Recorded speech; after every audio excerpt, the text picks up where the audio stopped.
یه خانم دبیری چند وقت پیش با من تماس گرفت که آقای فلانی، ما در مدرسه‌مون یک دختر بچه 16 ساله کلاس سوم دبیرستان رشته ریاضی فیزیک اومده میگه خانم دبیر من تو خونمون انرژی هسته‌ای رو کشف کردم،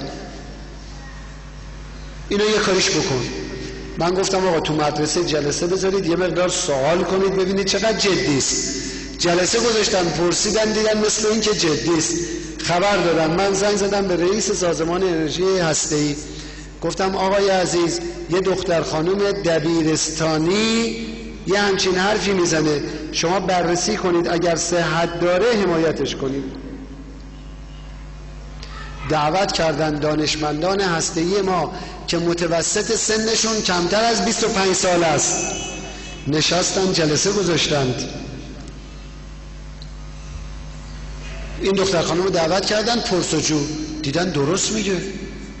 گفتن خب بیام تو خونت ببینیم چی کار داری میکنی.